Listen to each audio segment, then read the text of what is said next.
My real passion is this. I've always had a keen interest on the mental side of the game, but as I've even sort of morphed into other things, just how the mental, emotional, even sometimes spiritual connection that we have can drive us, limit us, influence our actions on and off the playing field, whether that playing field is on the field or it's in the corporate boardroom. It's truly fascinating when applied consistently and correctly over time, the shifts that you can make in your life on and off the field.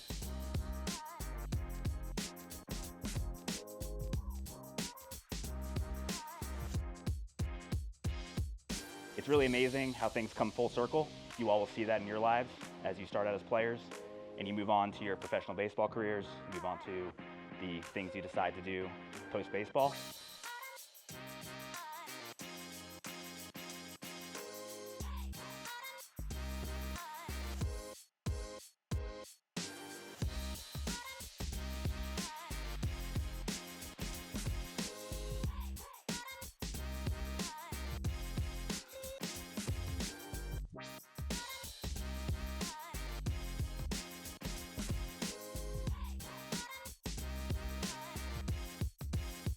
It's really a privilege to be here.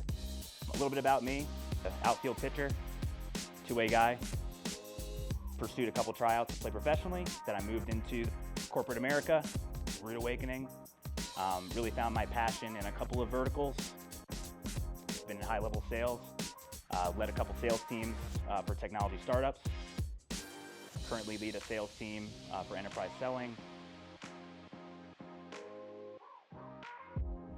Baseball is an awesome game that replicates life. Baseball is every day, and it's hot, you're tired, a lot of failure, just like life. But the beauty of it is that if you can deal with that and just be a little bit better every day, you stand out. We'll talk about those numbers in our January. It's called the compound effect, the power of 1%.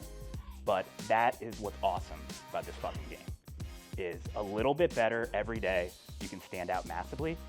So what we're going to talk about today is the characters in our life and how we can, or how we rather adopt them at certain times. So we're going to start with that. 4 characters we play in our life. The villain. You got the Joker there. What's the villain? The villain is the lowest level character, right? And what are some traits of the villain? They get a lot of pleasure out of bringing other people down. Right? It's not like the victim, we'll talk about that next, but the villain is so angry and destructive that they cannot get what they want in the moment, and the easiest way to build themselves up is to bring somebody else down, right? What would be an example, like to connect baseball or whatever sport you're playing to life? What's an example of being a villain like on your team? In the good hat. Bringing down a teammate when they're successful and maybe you're not. Yeah. It's just you want to bring them down to your level rather than you going on to theirs. Yeah, great answer. That's a big one. I mean, I'm guilty of it, guys. All these I've played in my life and in baseball. I think of myself, like I was in a very competitive outfield my senior year, and I'd be lying if I said subconsciously, especially if the game outcome was out of hand, I didn't subconsciously root against a guy sometimes that I wanted to play against, right? But it's the lowest level when you're rooting against teammates, and I'm a big believer in energy. Even if you're just thinking it, it absolutely will come across in your subcommunication. What is the victim? What a victim is they get attention, love, in what way? In a very passive way, right? It alleviates complete personal responsibility. Let me hear I want to hear what's a victim, what to you, like on the baseball field. Something's not going your way, you're kind of just blaming it on everything besides yourself. 100%. What you did. Yeah, you want people to feel sorry for you, right? That's, I think, the biggest thing we see. So the martyr actually has similar qualities to the hero and to the victim. They typically do the right thing, but everything seems hard, right? They're doing the right thing, but they're constantly looking over their shoulder for coach to give them like an applause. They're looking for their friends and their teammates to provide support for them. And usually the energy they give off is some form of sympathy, right? They want so desperately to win but deep down, they are actually just getting pity. Yeah, a martyr almost, I think, almost fakes wanting it, fakes the work, kind of, makes everybody around him think that he's doing what he needs to do. Great answer. It's actually having the out. What I've noticed is they do the right things, but they have in the back of their mind a fail-safe plan of people feeling bad for them because they did the right thing, versus the hero, which we're going to talk about in a second, that has the mindset of there is no fallback plan. Now, with your eyes closed, I want you to think back to a specific moment that you feel really grateful for. Could be a little moment, could be a big moment, could have happened years ago, could have happened weeks ago, could have been today. I want you to step into that moment as if you're there. Something you just really felt grateful for. I want your body to feel like it was there. I want you to see what you saw then, right now. Have that picture come to the front of your mind. Hear what you heard.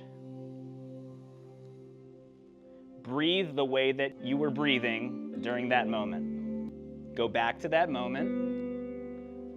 And I want you to feel those feelings, and I want you to fill up with that gratitude.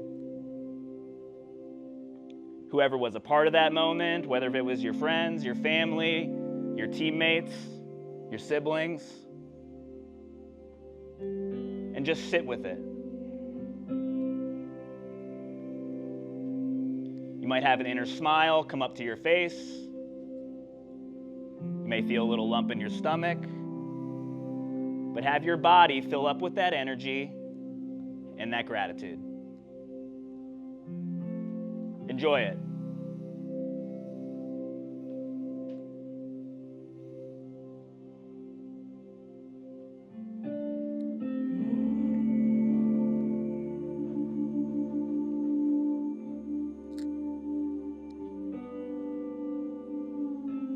Good.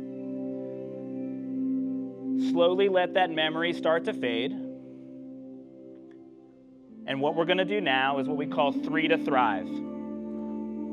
We talked the past couple of hours, the past couple days about goals. I want you to think about, with your eyes still closed, I want you to think about 3 goals or 3 things that you really want to happen in the next couple of weeks, couple of months, this year. And I want them to be specific. So that first one, what is that goal?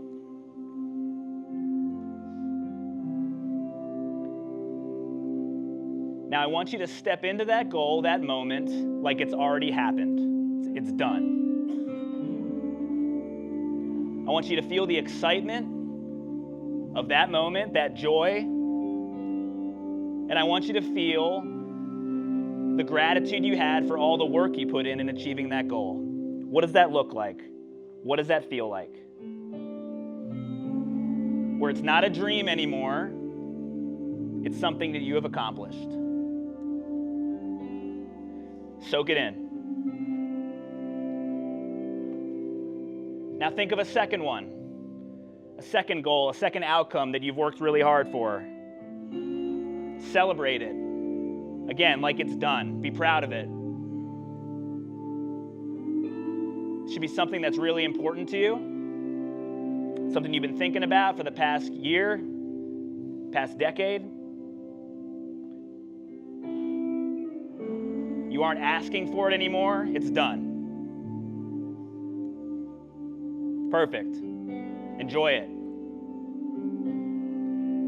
And finally, one more. The third to Thrive. What's that movie in your brain look like? You're in it. You're the star of that show.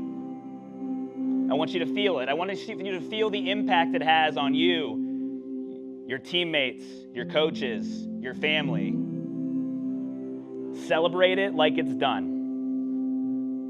Celebrate it like you were guided to make this happen.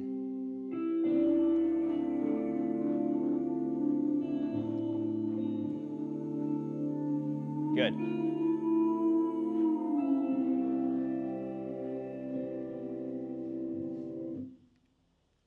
Slowly open your eyes and come back to the present moment.